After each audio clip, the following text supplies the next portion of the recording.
Hello everyone, I am Isha from Sri Balaji Wonder Kids, and today we are going to start up with the chapter number 17 of class 11th biology, that is breathing and exchange of gases. ठीक है, तो आज का हमारा chapter होगा breathing and exchange of gases. And जैसे you all guys no कि हमारे यहाँ पर NCERT हाईलाइट सीरीज चल रही है, जिसमें कि ऑलरेडी हमने बहुत सारे चैप्टर्स कंप्लीट कर लिए हैं क्लास 11th के। सो लाइक ह्यूमन फिजियोलॉजी के भी हो चुके हैं हमारे chapter, digestion and absorption, body fluids and circulation and excretory products and their elimination. So बचे हुए चैप्टर्स हम धीरे धीरे करके कंप्लीट कर रहे हैं। सो आपको क्या ध्यान रखना है, आपको हर एक क्लास को बहुत ही ध्यान से अटेंड करना है। कोई भी अगर आपका डाउट है, you can post in the comment section, then I will answer you. ठीक है, आपको डाउट का रिप्लाई मिल जाएगा। ठीक है, लेकिन आपको पहले लेक्चर अच्छे से देखना होगा, then you can ask the doubt. And उसके बाद आपको क्या करना है, एक कंप्लीट ह्यूमन फिजियोलॉजी की एक वीडियो डालूंगी मैं आप सभी के लिए, complete human physiology revision from NCERT। वो भी ज़रूर चेक कर लेना हर एक चैप्टर को डिटेल में पढ़ने के बाद। डिटेल इन द सेंस हर एक चैप्टर का वन शॉट देखने के बाद फिर वो कंप्लीट चैप्टर नंबर 16 से 22 तक की आप वो वाली रिवीजन सीरीज देख सकते हो, रिवीजन वीडियो। सो चलिए स्टार्ट करते हैं अब अपने चैप्टर को, breathing and exchange of gases. And guys, ये सबसे मतलब इतना सिंपल और कॉन्सेप्चुअल चैप्टर है। बच्चे कई बार इस चैप्टर का नाम सुनते ही डर जाते हैं, लेकिन आपने अभी तक हमारे जितने भी वीडियोज़ देखे होंगे, एक बार चैप्टर हमने अगर कंप्लीट कर लिया सो वो चैप्टर इस तरीके से कंप्लीट हो जाता है कि अब आपको कहीं और कोई डाउट हो ही नहीं सकता है। ठीक है, and still if you have doubt you can ask me in the comment section, है ना। So let's get started with the chapter. And this is so small chapter. ठीक है, बहुत छोटा चैप्टर है as compare to excretory products and their elimination और the body fluids and circulation. वो सब काफ़ी बड़े चैप्टर्स हैं एज कम्पेयर टू दिस। तो चलिए अब स्टार्ट करते हैं। As you have read earlier, oxygen is utilized by the organisms to indirectly break down nutrient molecules like glucose and to derive energy for performing various activities. देखिए, हमने पहले पढ़ रखा है। देखिए, एक रेस्पिरेशन वाला चैप्टर है, वहाँ पर सेल्यूलर रेस्पिरेशन आपने पढ़ी होगी, राइट। सेल्यूलर रेस्पिरेशन, तो वहाँ सेल्यूलर रेस्पिरेशन में आपने क्या पढ़ा है कि जो ग्लूकोज है हमारे पास, ग्लूकोज को ब्रेक करा जाता है। बहुत सारे कॉन्टिन्यूसली प्रोसेसेस होते हैं, एक प्रोसेस, दूसरा, तीसरा, चौथा, ऐसे करके बहुत सारे स्टेप्स होते हैं, उसको ब्रेक करते हैं हम ग्लूकोज को फर्दर पार्ट्स में, right. So oxygen organisms utilise करते हैं अपने फूड को, जो उनका फूड है उसको डायरेक्टली इनडायरेक्टली ब्रेक डाउन करने के लिए, ताकि उससे एनर्जी वो पा सकें। कार्बन डाइऑक्साइड जो कि एक हार्मफुल प्रोडक्ट है, which is also release during the catabolic reactions. ठीक है, उसको भी हम इस प्रोसेस से, जो हमारा रेस्पिरेशन वाला प्रोसेस है, उसमें हम कार्बन डाइऑक्साइड भी रिलीज करते हैं। It is therefore evident that O2 has to be continuously provided to the cells and carbon dioxide को continuously सेल से रिलीज आउट करना है।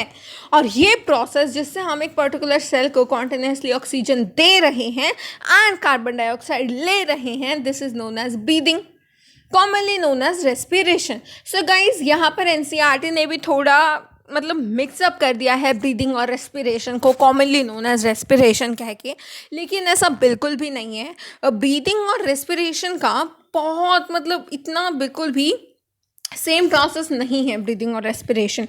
सो बिकॉज NCERT ने भी दे रखा है, सो बच्चों को तो भाई डाउट होना ही कंफर्म है, क्योंकि NCERT में रिटन है ना। सो इसीलिए मैं आपको कुछ पॉइंट्स बता देती हूँ ब्रीदिंग और रेस्पिरेशन के डिफरेंस में। ठीक है, सो ब्रीदिंग एक बेसिकली, अगर मैं आपको कॉमन एक ऊपर के पॉइंट ऑफ व्यू से बताऊँ, तो ब्रीदिंग एक ऐसा प्रोसेस है जैसे कि हम एक्सटर्नली अगर हम कह रहे हो तो, ठीक है, ब्रीदिंग इज़ लाइक एक्सटर्नल,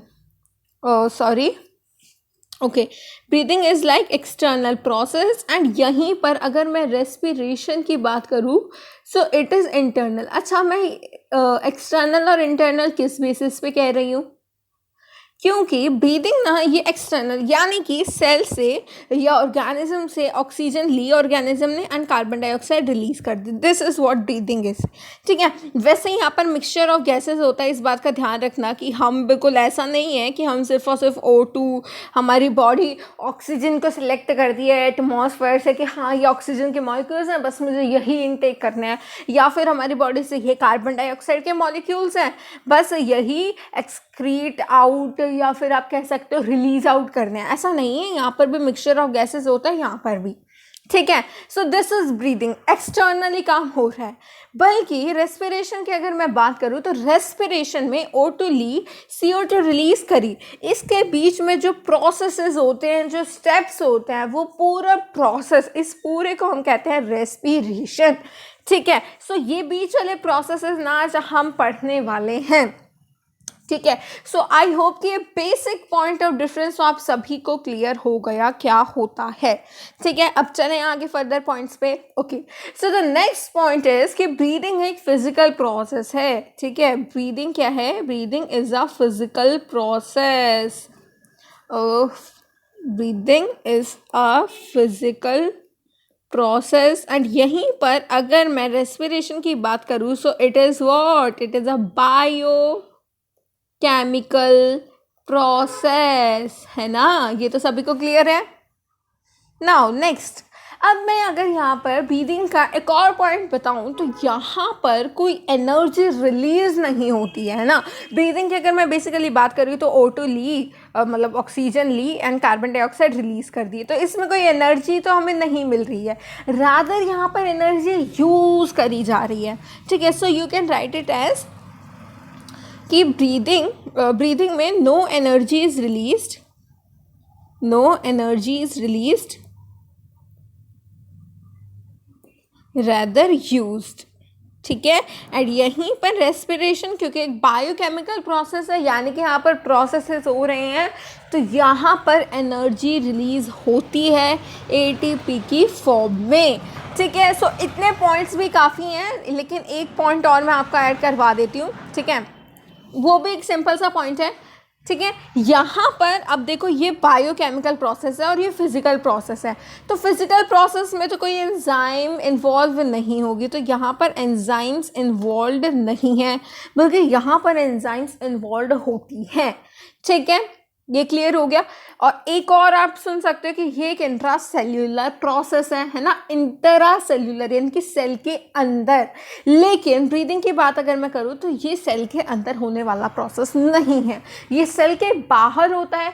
यानी कि हम कह सकते हैं कि ये एक एक्स्ट्रा सेल्यूलर प्रोसेस है. एक्स्ट्रा सेल्यूलर, और यहीं पर हम लिख देंगे इंट्रा सेल्यूलर.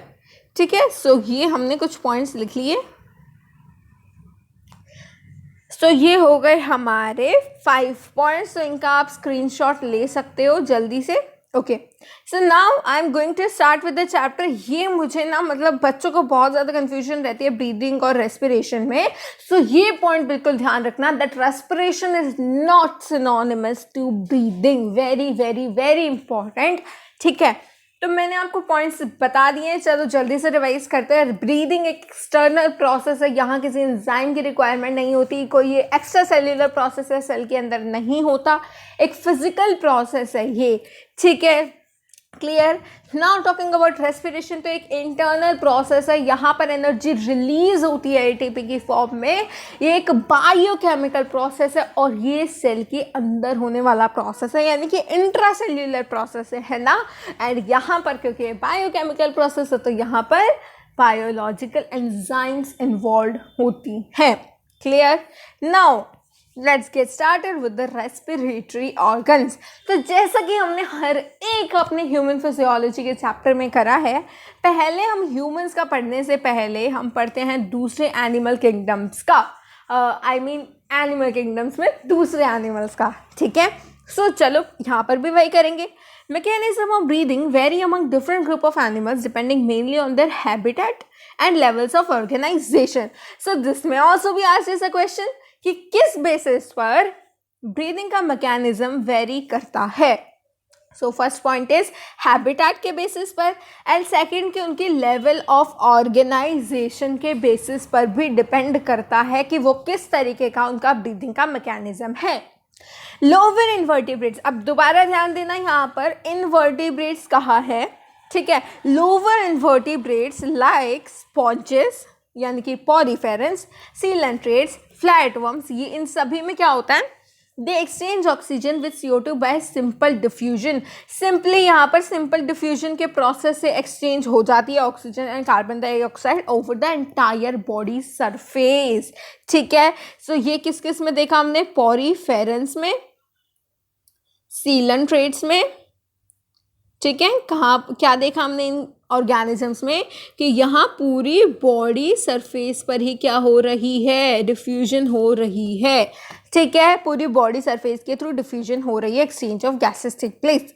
अर्थवॉर्म्स की अगर मैं बात करूँ, so they use their moist cuticle and insects have a network of tubes, यानी कि अर्थवॉर्म्स में क्या होता है, यानी कि एनिलिडा, अर्थवॉर्म्स क्या है, एनिलिडा, एनिलिड्स फाइलम में आते हैं। सो एनिलिड्स में बेसिकली किसी किसी ऑर्गेनिज्म के पास गिल्स भी होते हैं, और गिल्स वाली रेस्पिरेशन को हम क्या कहते हैं, ब्रैकियल रेस्पिरेशन, ठीक है, ब्रैकियल, ओके। सो ब्रैकियल भी हो सकते हैं, क्यूटेनियस भी हो सकते हैं, जो NCERT में दे रखे हैं that is cutaneous mostly through their moist skin, ठीक है। आर्थ्रोपोडन्स, क्योंकि यहाँ इंसेक्ट्स दे रखे हैं तो insects are what, they are arthropoda phylum के अंडर आते हैं। सो यहाँ पर तो मतलब ट्यूब्यूलर स्ट्रक्चर इट्स ओके, लेकिन यहाँ पूरा अगर मैं एग्जैक्ट नेम पे जाऊँ तो ऑर्गेनिज्म टू ऑर्गेनिज्म वेरी करता है। सो हम बेसिकली क्या करते हैं, एक बार लिख लेते हैं सभी का, ठीक है। NCERT से बाद में रीड करेंगे, सभी को एक बार लिख लेते हैं कि किस किस ऑर्गेनिज्म में अलग अलग एनिमल किंगडम के फाइलम में कौन कौन से रेस्पिरेटरी स्ट्रक्चर्स या फिर आप कह सकते हो ऑर्गन्स इन्वॉल्व हैं। सो सबसे पहले हम लिख लेते हैं अमीबा का, ठीक है, ओके। सो अब हम ऑर्गन्स लिख लेते हैं अमीबा यानी कि प्रोटोजोअन्स। तो यहाँ पर बेसिकली कुछ खास नहीं, सिर्फ और सिर्फ प्लाज्मोलेमा इंक्लूडेड है, प्लाज्मोलेमा, ठीक है, यानी कि प्लाज्मा मेम्ब्रेन, ठीक है। Then your sponges, coelenterates, ctenophores, flatworms, basically nematodes and aschelminthes, ठीक है, एश हेलमेंथिस भी लिख सकते हो साथ में। सो ये तो NCERT में भी गिवन है, हमने अभी अभी रीड भी करा था, एश हेलमेंथिस, ठीक है। सो इनका क्या होता है रेस्पिरेटरी स्ट्रक्चर, यहाँ पर हम लिखेंगे देयर बॉडी वॉल, यहाँ पर डायरेक्ट डिफ्यूजन होती है उनकी पूरी एंटायर बॉडी सरफेस से, क्लियर। देन अब चलते हैं एनिलिड्स पे। तो एनिलिड्स का तो मैंने आपको बता ही दिया, तो वो आप खुद नोट कर लेना, बॉडी वॉल क्यूटेनियस रेस्पिरेशन हो जाती है, या फिर गिल्स के थ्रू जो होती है जिसको हम कहते हैं ब्रेकियल रेस्पिरेशन। आर्थ्रोपोड्स का हम लिख लेते हैं, आर्थ्रोपोड्स में अलग अलग ग्रुप ऑफ इंसेक्ट्स में अलग अलग होता है। सो आर्थ्रोपोड्स के अंडर सबसे पहले हम लिखेंगे इंसेक्ट्स को, insects and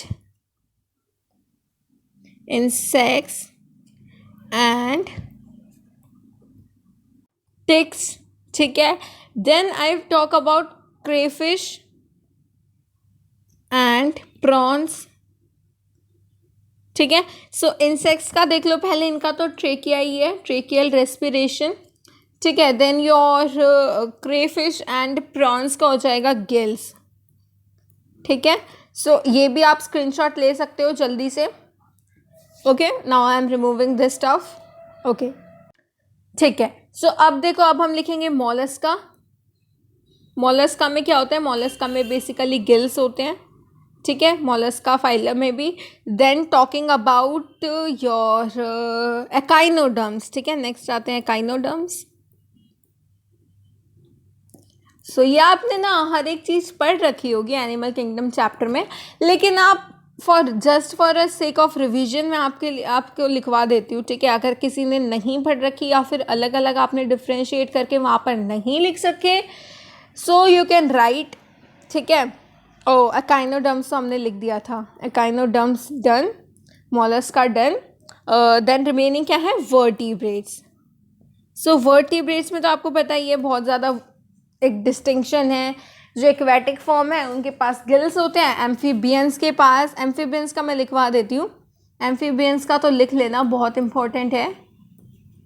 एम्फीबियंस में क्या होता है, एडल्ट स्टेज में क्यूटेनियस रेस्पिरेशन होती है।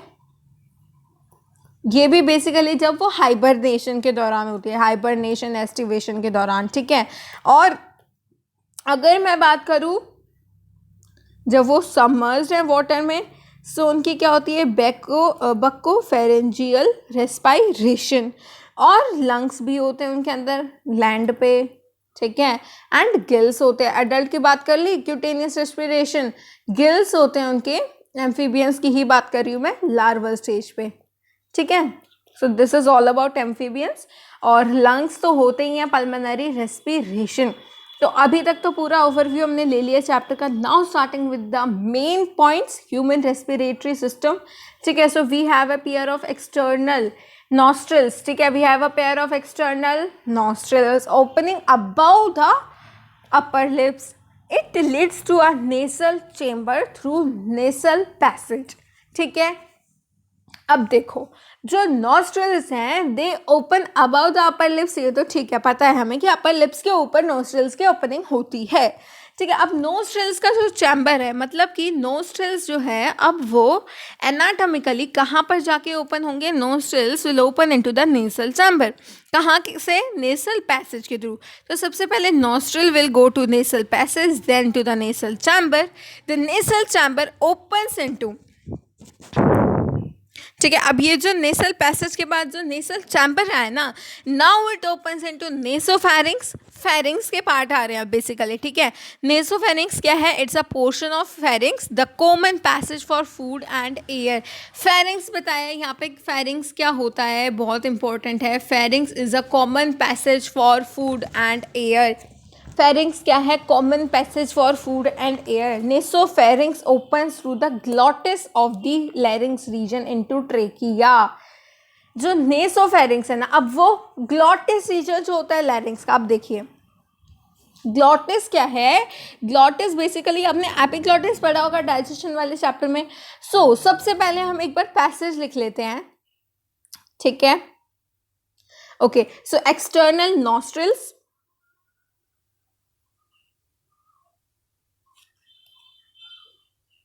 ठीक है, they will open into nasal chamber, ठीक है। नेसल चैम्बर विल नाउ ओपन हो, ठीक है। तो सबसे पहले क्या हुआ, नोस्ट्रल, एक्सटर्नल नोस्ट्रल्स किस में ओपन हुए, नेसल पैसेज में, देन टू नेसल चैम्बर। अब जो नेसल चैम्बर है it will open into nasopharynx, it will open into nasopharynx. अब वो जो नेजोफेरिंग्स है वो क्या है, it's a portion of pharynx. और फेरिंग्स क्या होता है, common portion for food and air. Pharynx एक वो कॉमन रीजन है, ठीक है। फेरिंग्स इज लाइक, देखो ये मान लो कि ये फेरिंग्स है, ठीक है। और फेरिंग्स के बाद अब ये यहाँ से मान लो ईसोफेगस स्टार्ट हो गया, यहाँ से स्टार्ट हो गया, let's suppose this is pharynx, तो ये हो गया ईसोफेगस एंड ये हो गया ग्लॉटिस, ठीक है। सो ये हो गया ईसोफेगस यानी कि फूड पाइप, ठीक है। सो यहाँ पर इस ये जो ढक्कन टाइप का होता है जो मैंने आपको डाइजेशन एंड एब्जॉर्प्शन में पढ़ाया था, एपिग्लॉटिस, ठीक है। एपिग्लॉटिस क्यों बोलते हैं, ठीक है, वहाँ पर भी मैंने आपको बताया था, ये इसीलिए बोला जाता है क्योंकि ग्लॉटिस के, ये क्या है, ग्लॉटिस के ऊपर वाले पोर्शन पे प्रेजेंट होता है, ठीक है, ग्लॉटिस को कवर करता है। एंड फूड पाइप को क्या कहा जाता है, food pipe is also known as gullet, ठीक है। तो क्लियर हो गया ग्लॉटिस और गलेट क्या होता है। सो यही इसी ग्लॉटिस की यहाँ पर बात करी जा रही है कि नेसोफेरिंग्स ओपन होता है ग्लॉटिस में ऑफ द लैरिंग्स रीजन। अब यहाँ पर लैरिंग्स भी होता है and into the trachea. Larynx क्या है, अब larynx is a cartilaginous box which helps in sound production and is known as a sound box. तो मैं अब देखो, मैं अब आपको थोड़े से पॉइंट्स बता देती हूँ फेरिंग्स के बारे में। तो फेरिंग्स ना, यहाँ पर नेसोफेरिंग्स दे रखा है, लेकिन फेरिंग्स के बेसिकली 3 पार्ट्स होते हैं, नेसोफेरिंग्स, ओरोफेरिंग्स एंड लेरेंजोफेरिंग्स, ठीक है। और ये हमें पता लग ही गया कि ये क्या है, कॉमन पैसेज है for air, food and liquid, ठीक है।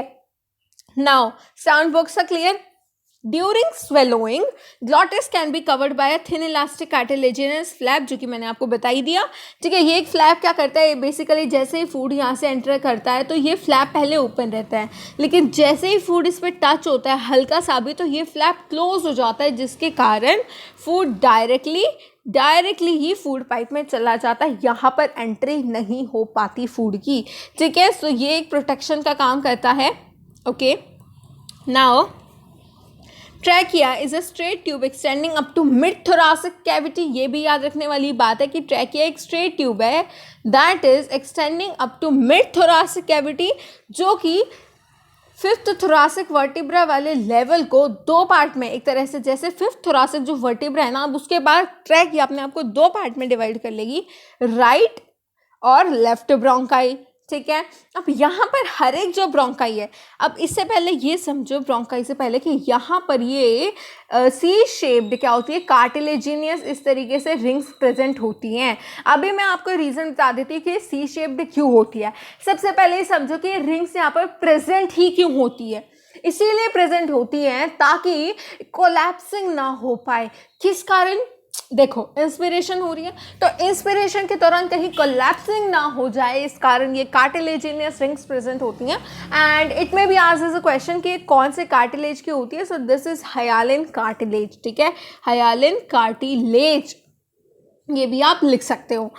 यहाँ पर क्या होता है, सीलिएटेड कॉलमनार एपिथीलियम। अब ये तो आई होप आपने सीलिएटेड कॉलमनार एपिथीलियम क्या होता है ये तो आप चैप्टर नंबर 7 में पढ़ के आए होगे। ठीक है, सो सीलिएटेड कॉलमनार एपिथीलियम है तो यहाँ सीलिया तो प्रेजेंट होते ही हैं। और सीलिया प्रेजेंट क्यों होते हैं, ताकि वहाँ पर, अब सीलिया क्या करते हैं, मूवमेंट में हेल्प करते हैं। ठीक है, सो वहाँ पर अगर कोई डस्ट पार्टिकल्स हैं उनको भी अपने अंदर ट्रैप कर लेते हैं। ठीक है, सीलिया तो एक तरह से मूवमेंट कराते हैं, प्लस वहाँ पर प्रेजेंट होते हैं म्यूकस ग्लैंड्स। ठीक है, प्लस क्या प्रेजेंट होते हैं, mucus gland, this is C. ठीक है, तो ये क्या करते हैं, अपने अंदर डस्ट पार्टिकल्स को ट्रैप कर लेते हैं।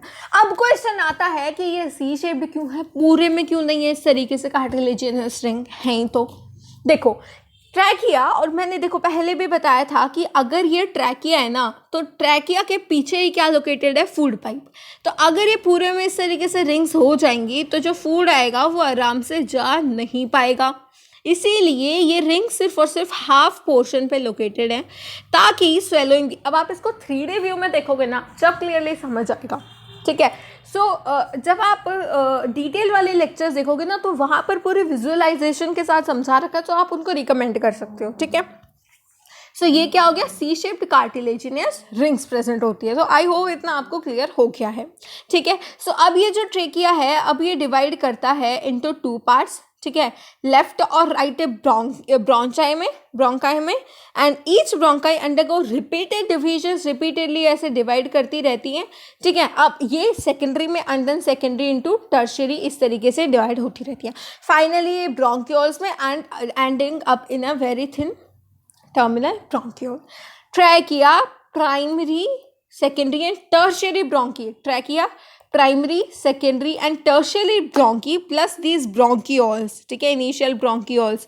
ठीक है, ये सभी ये सभी ही इनकम्प्लीट कार्टिलेजिनियस रिंग से सराउंडेड है, वही सी शेप जो मैंने आपको बताई थी।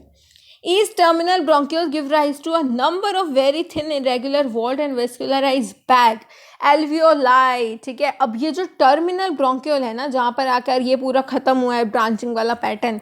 ठीक है, यहाँ पर क्या होता है, बहुत सारे पतले से very thin layered irregular walled vascularised bag alveoli present होते हैं।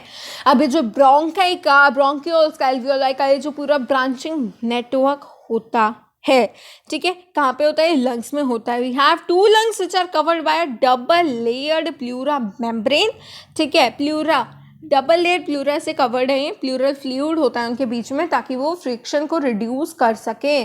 ठीक है, अब क्योंकि देखो लंग्स क्या है, बार बार देखो लंग्स में कॉन्ट्रैक्शन रिलैक्सेशन, अब यहाँ कहीं फ्रिक्शन प्रोड्यूस ना हो जाए, इसी वजह से अब प्लूरल फ्लूइड होना ज़रूरी है ताकि फ्रिक्शन रिड्यूस हो सके। Outer pleural membrane is close contact with the thoracic region lining, whereas inner pleural membrane is in contact with the lung surface. तो ये भी ध्यान रखना कि आउटर वाली तो thoracic region के पास है और इनर वाली, क्योंकि डबल लेयर का ना, तो इनर वाली लंग सरफेस के कांटेक्ट में है. ठीक है, अब चलें डायग्राम पे. चलो सबसे पहले अब लंग्स वाला पोर्शन ही बता देती हूँ. अब लंग्स वाला स्टार्ट ही हो रखा है. तो देखो जो लंग्स होते हैं ना, अब इनकी जो लेयर्स पे चलते हैं पहले. ठीक है, ये मान लो लंग है, लंग्स है. तो अब ये इनर लेयर, ये हो गई आउटर लेयर. ठीक है, आउटर लेयर को मैं क्या कहूँगी? Parietal pleura, parietal pleura. ठीक है, इनर लेयर को क्या कहेंगे? Inner layer is known as visceral pleura, visceral pleura. और ये बीच में तो आपको पता ही है प्लूरल कैविटी, प्लूरल फ्लूइड भरा हुआ है. क्लियर हो गया? प्लूरल फ्लूइड कैसे काम करता है पता लग गया कि भाई फ्रिक्शन को रिड्यूस करने के लिए काम करता है. ठीक है, हाइड्रोलिक ट्रैक्शन की तरह. क्लियर? Everything clear? अब देखो लंग्स जो है ना, एक एयर टाइट चैम्बर में इस तरीके से लोकेटेड है, जैसे एयर टाइट चैम्बर हो, जिसको हम क्या कहते हैं? Thoracic chamber, thoracic chamber. ठीक है, इतना भी क्लियर हो गया. लंग्स जो है डॉर्सली यानी कि पीछे की तरफ से, अब देखो पूरा फील के साथ समझो. डॉर्सली थोरासिक वर्टिब्रा है हमारे पास, उससे सराउंडेड है. ठीक है, साइड में किससे? Laterally by rib. साइड में रिब से. बीच में क्या है? स्टर्नम है. वेंट्रली बीच में कह रही हूँ मैं, वेंट्रली बीच में क्या है? स्टर्नम है. अब रिब्स की अगर मैं बात करूँ तो वेंट्रली बीच में क्या है? यहाँ पर स्टर्नम है, यहाँ पर रिब्स हैं इस तरीके से. पीछे क्या है बताया मैंने आपको? थोरासिक वर्टिब्रे है. और नीचे से अगर मैं बात करूँ तो यहाँ डायफ्राम लोकेटेड है. तो सारी जगह से वेल प्रोटेक्टेड है लंग्स, तो लंग्स की टेंशन हमें नहीं लेनी. So now let's talk about the left lung. Left lung को देखो, लेफ्ट लंग में क्योंकि यहाँ पर लेफ्ट की तरफ हार्ट थोड़ा सा टिल्टेड होता है, तो यहाँ कार्डियक नोच प्रेजेंट होता है. लेफ्ट की तरफ पे क्या प्रेजेंट होता है? ये कार्डियक नोच प्रेजेंट होता है. ठीक है, ये क्या हो गया? Inferior lobe. ये है सुपीरियर लोब. ये क्या है? Oblique fissure. ऐसे ही अगर मैं राइट लंग की, अगर इसी में मैं राइट लंग की लेबलिंग कर दूँ, let's suppose now this is right lung, तो राइट लंग में कोई कार्डियक नॉच तो प्रेजेंट होता नहीं है. ठीक है, सो कार्डियक नॉच नहीं है तो ये इस तरीके से नहीं होता, मतलब ये पूरा ऐसे होता है. ठीक है, जस्ट अ सेकेंड. ओके, तो ये पूरा इस तरीके से प्रेजेंट होता है लंग्स. एंड यहीं पर फिशर्स की बात करी जाए तो फिशर देखो, ये क्या हो गया? Superior lobe. अब ये क्या है? Horizontal fissure. ठीक है, अब यहाँ पर 3 लोब आ गए. ठीक है, हॉरिजॉन्टल फिशर 3 लोब आ गए, तो एक को क्या नाम देना पड़ेगा? Middle lobe. एंड इसको क्या नाम देंगे? Inferior lobe. एंड ये this is again the oblique fissure. ठीक है, तो यहाँ क्या ऐड हो गया? Middle lobe and horizontal fissure extra add हो गया राइट लंग में. क्लियर हो गया इतना? ठीक है, तो अब ये देखो, ये है एपिग्लॉटिस. ये जो ग्लोटिस को कवर करता है, this is larynx and this is trachea. देख रहे हो सी शेप हाफ में जो पूरी कार्टिलेजिनस रिंग प्रेजेंट है. कौन सा कार्टिलेज है यहाँ पर? हायालिन कार्टिलेज. कौन सा कार्टिलेज है? हायालिन कार्टिलेज. ठीक है, दिस इज ब्रोंकस. ठीक है, यहाँ तक देख पा रहे हो? पूरी ये ऐसे ऐसे ऐसे ऐसे पूरे में लगी हुई हैं ये. ठीक है, ring type structure. Okay, now these are the cut end of rim. This is lung. ठीक है, ये क्या है? एल्वियोलाई है. ये क्या है? प्लूरल फ्लूइड है जो बीच में भरा हुआ है. ठीक है, लास्ट वाली लास्ट तक ब्रांचिंग ब्रोंकियोल है. And these are the pleural membranes. ठीक है, पूरा diagram clear? Now starting with here. Okay, so the part starting with the external nostrils up to the terminal bronchiole constitute the conducting part. Conducting part क्यों कहा?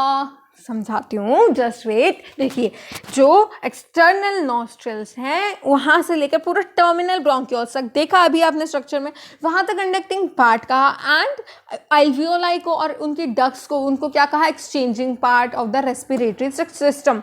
क्योंकि alveoli वो place है actual में जहाँ से, let's suppose this is alveoli.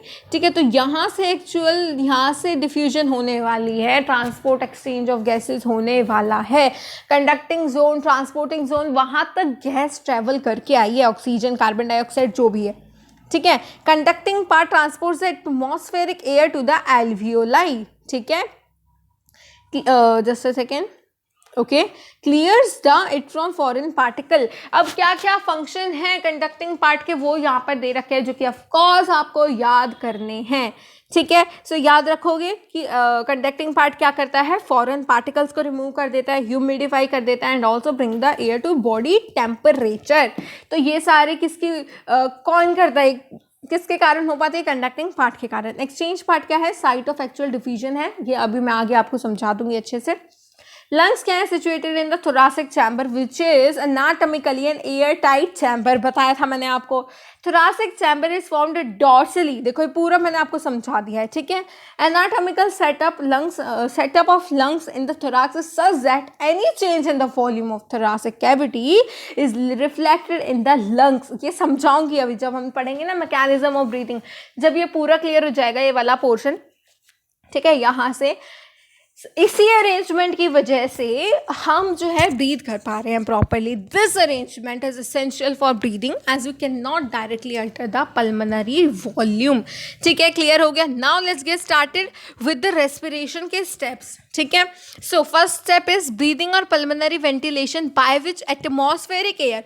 देखो सबसे पहले क्या होगा, ब्रीथ करेंगे, ठीक है। वहाँ से क्या होगा, एटमॉस्फेरिक एयर को, जिसमें ऑक्सीजन की अमाउंट ज़्यादा है, ठीक है, जिसमें ऑक्सीजन की अमाउंट ज़्यादा है, उसको हम टेक इन करेंगे and CO2 rich alveolar air is release out. Second step में क्या होगा, diffusion of gases O2 and CO2 across alveolar membrane. ठीक है, फिर क्या होगा, इनको ये जो डिफ्यूज हुई है कि भाई ब्लड में अब ऑक्सीजन आ गई, CO2 चली गई, तो अब इससे क्या होगा, अब ये जो ऑक्सीजनेटेड ब्लड है पूरी बॉडी में मूव करेगा, फिर टिश्यूज़ के थ्रू CO2 रिलीज होगी और ऑक्सीजन एक्सेप्ट होगी, और फिर उस ऑक्सीजन का फाइनली जो यूटिलाइजेशन होगा कैटाबॉलिक रिएक्शंस के लिए and resultant release of carbon dioxide. ठीक है, इसी को हम क्या बोलते हैं एक्चुअल में, रेस्पिरेशन। ये जो सिर्फ इतना पार्ट है ना, इतना पार्ट है ना, जो यही होता है ब्रीदिंग। ठीक है, इतना पार्ट ही होता है ब्रीदिंग, बेसिकली इतना, वो भी ये पहले के दो स्टेप जो है, उसके बाद का जो भी ये थर्ड फोर्थ फिफ्थ पॉइंट है, ये सभी ब्रीदिंग और रेस्पिरेशन के स्टेप्स हैं। ठीक है, पूरा कॉन्स्टिट्यूट कर दिया तो रेस्पिरेशन हो गया। Now let's get started with the mechanism of breathing. ठीक है, सो ब्रीदिंग का भाई ये इतना तो हमें पता ही है कि दो स्टेप्स होते हैं। एक होता है इंस्पिरेशन, जिसमें हम एयर को अंदर लेते हैं, एक्सपिरेशन में एयर को बाहर रिलीज करते हैं। ठीक है, okay. The movement of air into and out of the lungs is carried out by creating a pressure gradient between the lungs and the atmosphere। ये तो बहुत ज़रूरी है। एक्टिव प्रोसेस तो नहीं है ना, ये एक्टिव प्रोसेस नहीं है कि हम एक्टिव प्रोसेस भी होगा कैसे, एक तरह से डिफ्यूजन, यानी कि साथ साथ में अगर पार्टिकल्स प्रेजेंट हो जब भी तो एक्टिव पैसिव ट्रांसपोर्ट होता है। यहाँ पर हम बिना एनर्जी के, ठीक है, ऐसा तो नहीं करते हम कि ऑक्सीजन तू अंदर आ जा, विदाउट कॉन्सेंट्रेशन ग्रेडियंट। बाहर अगर ऑक्सीजन की कंसेंट्रेशन कम होगी एज कम्पेयर टू लंग्स, फिर भी ऑक्सीजन आ जाएगी, हम तुझे ATP दे देंगे, ATP यूज कर लेंगे, ऐसा नहीं होता। तो यहाँ पर क्या होता है, कॉन्सेंट्रेशन ग्रेडियंट होता है, ऐसे आपको याद रखना है। ठीक है, इंस्पिरेशन जब भी हो सकती है जब प्रेशर जो लंग्स के अंदर का हो, अंदर का प्रेशर बात करिए, यानी कि intra pulmonary pressure. Remember, pulmonary is the term used for lungs, इसको याद रखना, पहले भी कई बार बताया है मैंने अलग अलग सेशंस में। Is less than the atmospheric pressure, अंदर का जो लंग्स का प्रेशर है वो बाहर के एटमॉस्फेरिक प्रेशर से कम है। ठीक है, यानी कि there is a negative pressure in the lungs with respect to atmospheric pressure. और इसी वजह से अब देखो मैं आपको बता देती हूँ, इंट्रा पल्मोनरी प्रेशर कितना है यहाँ पर नोट करेंगे। इंट्रा पल्मोनरी प्रेशर है 758 mm ऑफ मर्क्यूरी। ठीक है, ये है इंट्रा पल्मोनरी प्रेशर। एंड यहीं पर अगर मैं एटमॉस्फेरिक प्रेशर की बात करूं तो एटमॉस्फेरिक प्रेशर कितना है ये भी लिख लो। Atmospheric pressure is 760 mm of Hg, यानी कि मर्क्यूरी। क्लियर हुआ? तो ज़्यादा किसका हो, एटमॉस्फेरिक प्रेशर, तो नेगेटिव प्रेशर हो गया लंग्स में with respect to atmospheric pressure. तो इससे क्या होगा कि लंग्स के अंदर एयर आ जाएगी। सिमिलरली एक्सपिरेशन की अगर मैं बात करूं, जब इंट्रा पल्मोनरी प्रेशर ज़्यादा हो, अंदर का प्रेशर ज़्यादा होगा एटमॉस्फेरिक प्रेशर से, तो एयर बाहर रिलीज आउट होगी। इस दौरान डायाफ्राम और जो स्पेशलाइज सेट ऑफ मसल्स हैं कि external and internal intercostal muscle, ठीक है, बिटवीन द रिब्स, जो रिब्स हैं और जो लंग्स हैं, ठीक है, उनके बीच वाली जो मसल्स होती हैं, they help in generating of such gradients. इस inspiration is initiated by the contraction of diaphragm. अब इन सभी पॉइंट्स को हमें यहाँ पर नोट करना है एनसीईआरटी में, ठीक है. सो लिखो यहाँ पर इंस्पिरेशन, ठीक है, इंस्पिरेशन हेडिंग डाली, और इसके बाद अब लिखो यहाँ पर वॉल्यूम इंक्रीज हो जाएगी एंड प्रेशर डिक्रीज हो जाएगा. प्रेशर कम है ना अंदर का, तो वॉल्यूम इंक्रीज हो जाएगी. वॉल्यूम इंक्रीज कैसे होगी? जब डायाफ्राम, इंस्पिरेशन के दौरान डायाफ्राम कॉन्ट्रैक्ट करता है, ठीक है. कॉन्ट्रैक्ट कर देगा तो कैसा बन जाएगा? फ्लैट हो जाएगा, टू बिकम फ्लैटेंड, ठीक है. एक्सटर्नल इंटरकॉस्टल मसल्स क्या करेंगी यहाँ पर? ये भी कॉन्ट्रैक्शन शो करेंगी. And external intercostal muscles they will also contract, ठीक है. एंड क्या होता है कि जो वॉल्यूम होती है डोर्सो वेंट्रल एक्सिस में, डोर्सो वेंट्रल एक्सिस की जो वॉल्यूम होती है दैट इंक्रीजेज, ठीक है. अब अंदर वॉल्यूम और प्रेशर कम है, वॉल्यूम ज़्यादा और प्रेशर कम है, तो अंदर की तरफ एयर आएगी एटमॉस्फेयर से. इसी तरीके से एक्सपिरेशन में उल्टा हो जाएगा. एक्सपिरेशन में क्या होगा? देखो, इस कलर से मैं एक्सपिरेशन के पॉइंट्स लिख देती हूँ पिंक कलर से, ठीक है. सो वॉल्यूम डिक्रीज हो जाएगी, प्रेशर इंक्रीज हो जाएगा, डायाफ्राम और एक्सटर्नल इंटरकॉस्टल मसल्स रिलैक्स हो जाएंगी, एंड डोर्सोवेंट्रल एक्सिस की जो वॉल्यूम है वो डिक्रीज हो जाएगी. क्लियर हो गया? ये पूरा पॉइंट क्लियर हो गया. आई होप आप सभी को सारे कॉन्सेप्ट समझ आ रहे हैं. देखिए यहाँ पर air entering the lungs, RIMS and sternum raised. ये देखो डायाफ्राम कॉन्ट्रैक्ट हो गया, डायाफ्राम कॉन्ट्रैक्ट हो रहा है, एक्सटर्नल इंटरकॉस्टल मसल्स कॉन्ट्रैक्ट हो रही है, यानी कि इंस्पिरेशन हो रही है. एयर इसी तरीके से तो अंदर आएगी जब अंदर की जो वॉल्यूम है वो ज़्यादा है, प्रेशर कैसा है? कम है. Volume of thorax increase. Clear? Now expiration की अगर बात करें, सो एक्सपिरेशन कैसे होगी? जब डायाफ्राम रिलैक्स स्टेट में होगा. डायाफ्राम रिलैक्स स्टेट में होगा तो देखो डायाफ्राम ऊपर की तरफ चला गया, तो जैसे ही डायाफ्राम ऊपर की तरफ गया तो ऊपर की तरफ, बाहर की तरफ प्रेशर चल रहा है, ठीक है. रिब्स और स्टर्नम अपनी ओरिजिनल पोजीशन पे आके, थोरैक्स की जो वॉल्यूम है वो कम हो गई, ठीक है. अब देखो यहाँ पर डायाफ्राम रिलैक्स स्टेट में, ठीक है. सो यहाँ पर प्रेशर भी तो ज़्यादा है और बाहर प्रेशर कम है. यहाँ पर वॉल्यूम कम है, बाहर वॉल्यूम ज़्यादा है, ठीक है. इतना क्लियर हो रहा है सभी को? एंड यहाँ पर डायफ्राम के साथ साथ एक्सटर्नल इंटरकॉस्टल मसल्स भी रिलैक्स करती हैं. I hope this all point is clear to you, ठीक है. अब फिर से एक बार रीड कर लेते हैं जल्दी से, क्योंकि अब हमें सब कुछ समझ आ चुका है, ठीक है. सो देखिए अब क्या होगा यहाँ पर.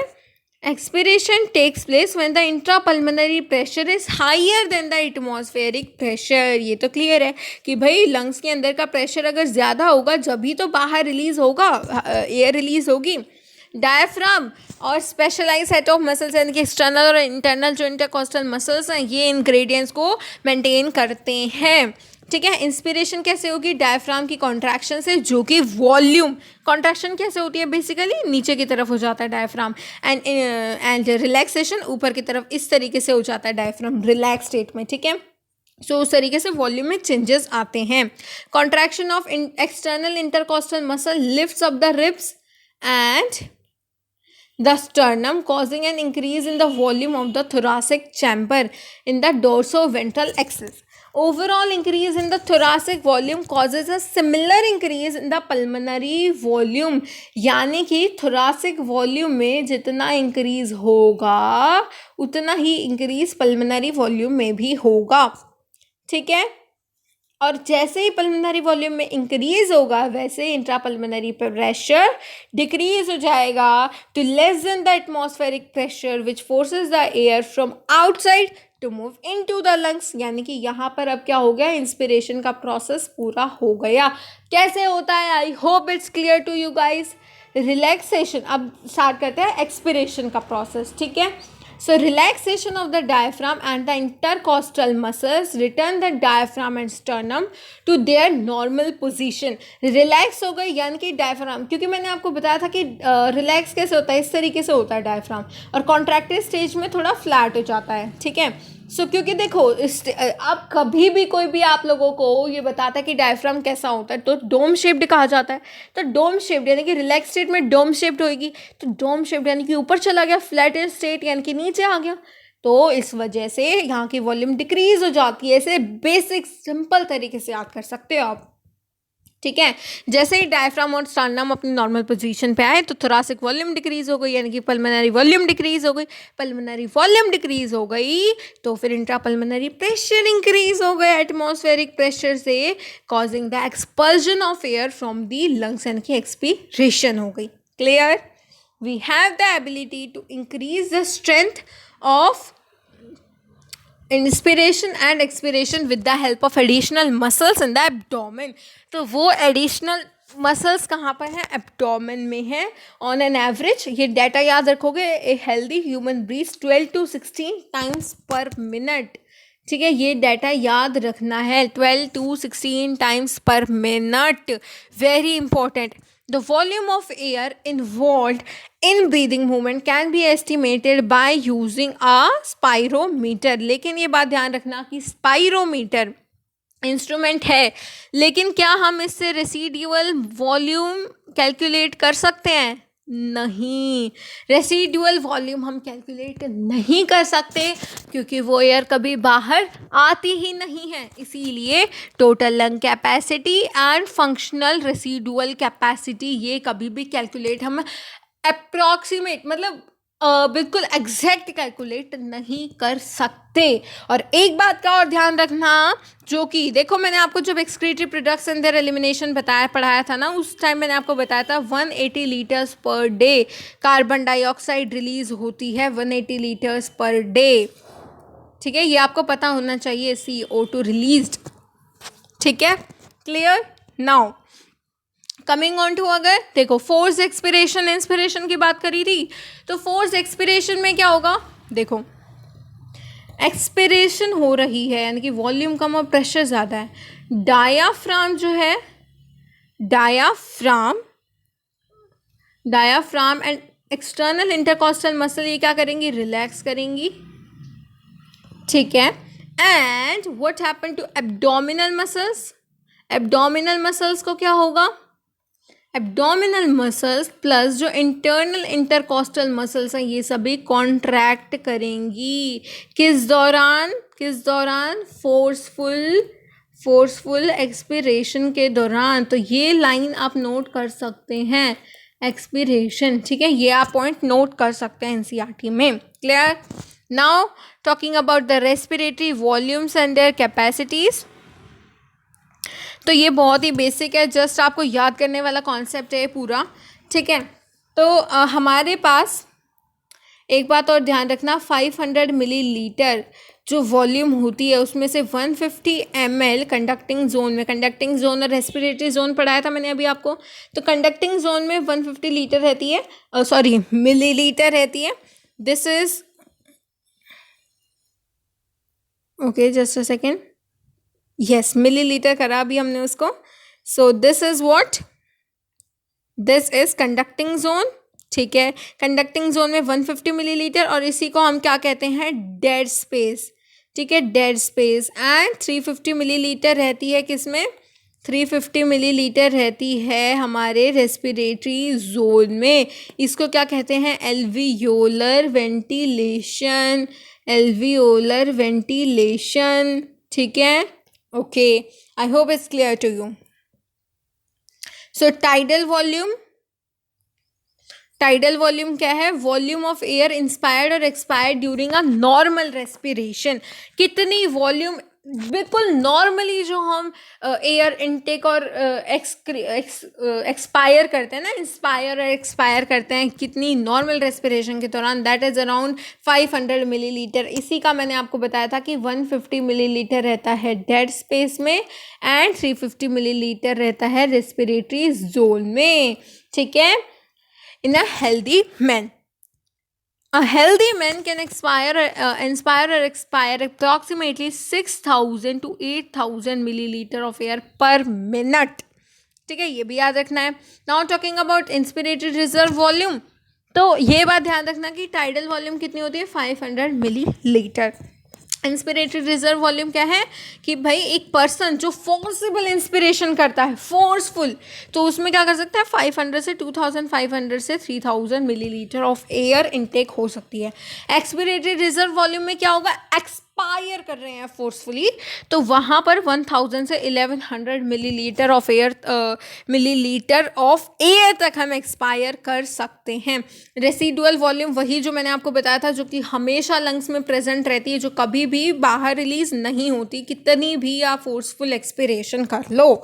ठीक है, even after a forcible expiration average है around 1100 millilitre to 1200 millilitre. By adding up a few respiratory volume described above, one can derive various pulmonary capacities. ठीक है, जो कि क्लिनिकल डायग्नोसिस में यूज होती हैं. सो इंस्पिरेटरी कैपेसिटी यानी कि टोटल वॉल्यूम जितना हम एक नॉर्मल एक्सपिरेशन के बाद में जो है एक पर्सन इंस्पायर कर सकता है. This includes the tidal volume और इंस्पिरेटरी रिजर्व वॉल्यूम, यानी कि पूरा फोर्सिबल इंस्पिरेशन के बाद. ठीक है, tidal volume plus inspiratory reserve volume. इसी तरीके से एक्सपिरेटरी कैपेसिटी में क्या आ जाएगा, tidal volume plus expiratory reserve volume. ठीक है, total volume of air after normal inspiration. ठीक है, आफ्टर अ नॉर्मल इंस्पिरेशन कितनी टोटल वॉल्यूम ऑफ एयर एक पर्सन एक्सपायर कर सकता है, that is the expiratory capacity. ठीक है, सो एक्सपिरेटरी कैपेसिटी में क्या आ जाएगा, tidal volume plus expiratory reserve volume. इसी तरीके से अगर मैं बात करूँ